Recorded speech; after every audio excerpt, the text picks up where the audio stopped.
Assalamualaikum warahmatullahi wabarakatuh. Selamat pagi adik-adik semuanya, kelas 8C SMP Negeri 1 Jenangan. Perkenalkan, nama saya Amiruddin dari jurusan Pendidikan IPS IAIN Ponorogo. Di sini kakak dari tengah duduk di semester 7, tengah melaksanakan kegiatan magang 2 di SMP Negeri 1 Jenangan. Selama 2 minggu nanti, adik-adik semuanya akan belajar bersama kakak-kakak dari magang 2 dari IAIN Ponorogo yang akan menyampaikan materi terkait dengan mobilitas sosial. Pada pertemuan ini nanti kita akan menggunakan media yaitu Google Classroom, YouTube, serta Quizzes. Pada pertemuan ini nanti kita akan belajar materi yaitu pengaruh interaksi sosial terhadap kehidupan sosial dan kebangsaan. Pada materi ini nanti kita akan belajar terkait dengan materi mobilitas sosial. Dalam materi mobilitas sosial nanti kita akan belajar mengenai 3 hal. Yang pertama yaitu pengertian mobilitas sosial, bentuk-bentuk mobilitas sosial, dan yang ketiga adalah faktor pendorong serta faktor penghambat dari adanya mobilitas sosial. Silahkan adik-adik nanti simak materi yang akan kakak sampaikan dalam video ini, karena nanti akan kakak bagikan juga link dari Quizzes sebagai bentuk pretest atau sebagai evaluasi di awal pembelajaran. Sebelum kita mengawali pembelajaran di pagi hari ini, marilah kita berdoa terlebih dahulu. Berdoa mulai. Pengertian mobilitas sosial. Apa itu mobilitas sosial? Mobilitas sosial adalah perpindahan posisi seseorang atau sekelompok orang dari lapisan yang satu ke lapisan yang lain. Mobilitas berasal dari kata mobilis yang berarti mudah dipindahkan atau banyak bergerak dari suatu tempat ke tempat yang lain. Kata sosial pada istilah tersebut mengandung makna seseorang atau sekelompok warga dalam kelompok sosial. 2. Bentuk-bentuk mobilitas sosial. A. Mobilitas vertikal. 1. Mobilitas vertikal ke atas atau social climbing. Social climbing adalah pergerakan meningkat. Contohnya, seorang karyawan yang naik jabatan sebagai kepala bagian, manajer, bahkan direktur perusahaan merupakan contoh mobilitas ini. 2.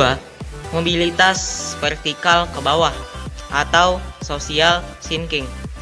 Social sinking merupakan proses penurunan status atau kedudukan seseorang.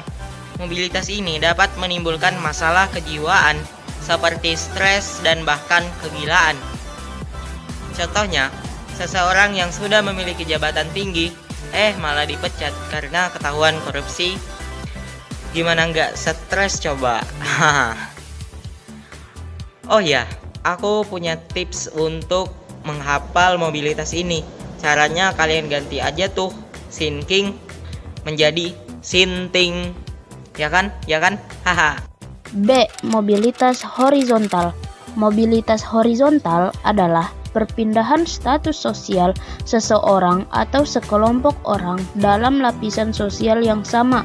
Mobilitas ini merupakan peralihan individu atau objek-objek sosial lainnya dari satu kelompok sosial yang sederajat dan tidak terjadi perubahan kedudukan seseorang. Oke.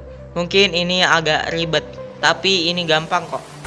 Kalian pernah belajar matematika tentang garis kan? Kalau pernah, tentunya kalian sudah mengerti apa itu vertikal dan horizontal. Perhatikan 2 garis di HP kalian. Jika seperti ini, maka garis yang lurus ke atas itu merupakan garis vertikal. Sedangkan garis yang lurus ke samping, yang ini nih, merupakan garis horizontal. Nah, udah kebayang kan? Jadi, mobilitas horizontal dapat kita simpulkan sebagai mobilitas yang sama derajatnya, namun berbeda tempat. Contohnya, Pak Bambang adalah seorang guru IPS SMP Harapan, namun ia dipindah tugaskan ke SMP Melati. Tapi ia tetap sebagai guru IPS, jadi untuk jabatannya tetap sama, namun yang berbeda adalah tempatnya bekerja. 3. Faktor-faktor pendorong dan penghambat mobilitas sosial. Berikut merupakan faktor pendorong terjadinya mobilitas sosial. A. Faktor struktural. Kalian tentu mengenal semua presiden Indonesia yang pernah memimpin negara kita, seperti Soekarno, Soeharto, B.J. Habibie, Abdul Rahman Wahid, Megawati, Susilo Bambang Yudhoyono, dan Joko Widodo. Ketujuh tokoh Indonesia tersebut mencapai status sosial yang tinggi berkat sistem demokrasi. B. Faktor individu.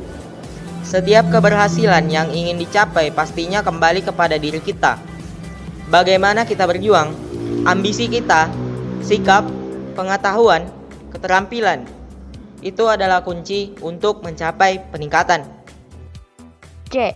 Faktor sosial.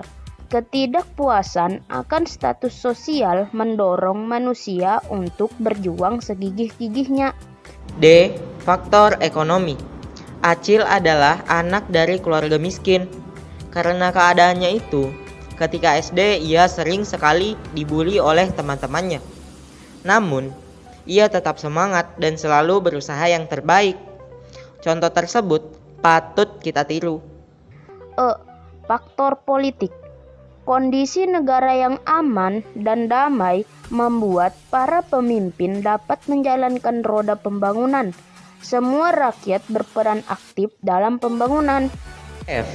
Kemudahan akses pendidikan. Jika pendidikan mudah didapat, tentu mudah juga bagi orang untuk melakukan pergerakan atau mobilitas dengan ilmu yang diperolehnya. Adapun faktor penghambat mobilitas sosial antara lain A. Kemiskinan. Bagi masyarakat miskin, mencapai status sosial tertentu merupakan hal yang sangat sulit. Namun, sesulit apapun bukan berarti tidak bisa. Tetap semangat dan jangan sampai keterbatasan ekonomi membuat kalian putus sekolah, karena pendidikan itu penting. B. Diskriminasi.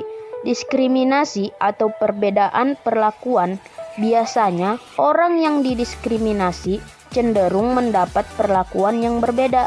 Diskriminasi biasanya terjadi akibat adanya perbedaan, baik itu suku, ras, agama, golongan, dan perbedaan bangsa.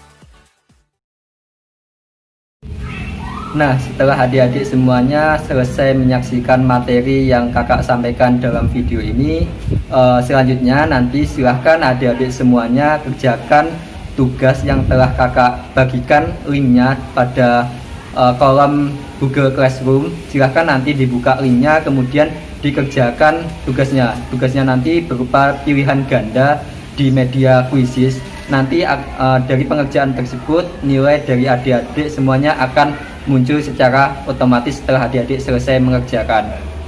Terima kasih telah mengikuti pembelajaran di pagi hari ini. Semoga apa yang kita pelajari di pagi hari ini membawa manfaat bagi kita semuanya. Pesannya tetap belajar dari rumah, stay safe and healthy. Terima kasih. Wassalamualaikum warahmatullahi wabarakatuh.